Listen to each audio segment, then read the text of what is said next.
యేసుక్రీస్తు ప్రభువుల వారి నామమును బట్టి సహోదర సహోదరులందరికీ నా యొక్క వందనములు. అందరూ బాగున్నారు కదా? నేను కూడా బాగున్నాను. బలమైన ఆయన నామమును బట్టి మీరు కూడా బాగున్నారని ఆశిస్తున్నాను, భావిస్తున్నాను కూడా. మరి ఈరోజు ఒక చిన్ని మాటను మీతో పంచుకోవాలని ఈ చిన్ని వీడియో చేస్తున్నాను. నేను చదువుకునే రోజుల్లో చిన్నప్పుడు మా ఇంగ్లీష్ మాస్టారు, ఇంగ్లీష్ భాషా బోధకులు ఒక చిన్ని మాట చెప్పారు. ఆ మాట జ్ఞాపకం వచ్చి అదేంటంటే మీతో పంచుకుందామని అనిపించింది. ఏదైనా మీతో పంచుకుంటున్నాను కదండి, నా దేవునితో సహవాసం కలిగిన మీతో చెప్పుట నాకు బాధ నివారణ. స్తోత్రం. ఏంటంటే ఆయన మరి ఇంగ్లీష్లో చెప్పారు, కానీ నేను పెద్ద ఇంగ్లీష్ వక్తని కాని కనుక మీతో కొంచెం తెలుగులోను కొంచెం ఇంగ్లీష్లోను కూడా పంచుకుంటాను, మీరు అర్థం చేసుకోవాలి. మరి అదేమంటే, ఏది నష్టమో, మనకేది మంచిదో, మనకేది మంచిది కాదో అనున్నది. ఇది మనకు అందరికీ తెలుసు, కానీ అప్పుడప్పుడు మర్చిపోతాం. మళ్ళీ సమయానుకూలంగా జ్ఞాపకం వస్తూ ఉంటుంది. అలాగే నాకు జ్ఞాపకం వచ్చింది. అనగా wealth is loss, nothing loss. అంటే ఏమంటున్నారు? ధనము, వ్యాపారము, ఉద్యోగము, వ్యవసాయము, వ్యాపార పెట్టుబడో ఏదో కొంత లావాదేవీలో నష్టం వచ్చిందండి, పర్వాలేదంటండి. అంటే wealth is loss, nothing loss. మళ్ళీ సమకూర్చుకోవచ్చు మనం దాన్ని, ఆ నష్టాన్ని పూడ్చుకోవచ్చు, తిరిగి పుంజుకోవచ్చు. మరి ఇంకొకటి చెప్పారండి, హెల్త్ ఈజ్ లాస్. ఆరోగ్యం పాడైపోతే, మన పూర్వీకులు చెప్తారు కదా, ఆరోగ్యమే మహాభాగ్యం. ఒకవేళ అది కోల్పోతే health is loss, something loss. కొద్దిగా నష్టం అంట, కొద్దిగా పోయినట్టంట. వెల్త్ పోతే పర్వాలేదు, కానీ హెల్త్ పోతే కొద్దిగా నష్టపోయామన్నట్టే మనము లెక్క వేసుకోవాలి. అంటే ఏంటి ఇక్కడ? ఈ పరిహారముల ద్వారాను, లేకపోతే కొన్ని ఉపాయముల ద్వారాను తిరిగి మనం ఆరోగ్యాన్ని సంపాదించుకోవచ్చు.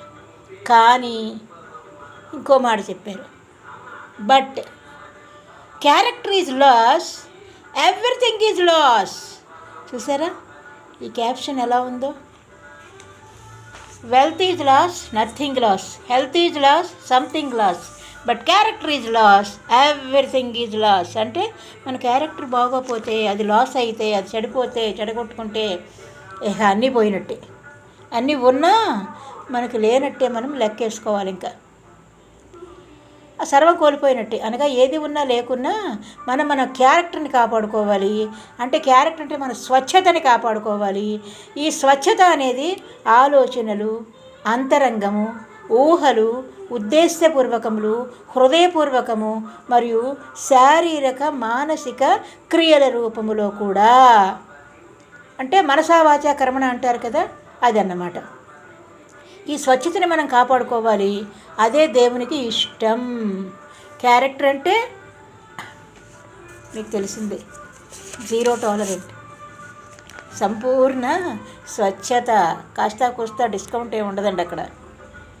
ఏమండి, మన వాళ్ళవని, పరాయి వాళ్ళవని, ఎవరన్నా అవని, కాక శత్రువులవని, మిత్రుడవని, పుత్రుడవని, దారాదత్తులవని, ఎవరన్నా అవని, క్యారెక్టర్ అంటే జీరో టాలరెంట్, కంప్లీట్ 100%. ఇప్పుడు అర్థమైంది కదా? అదే మిత్రులారా, ఈ స్వచ్ఛత అనేది వ్యక్తిగతం.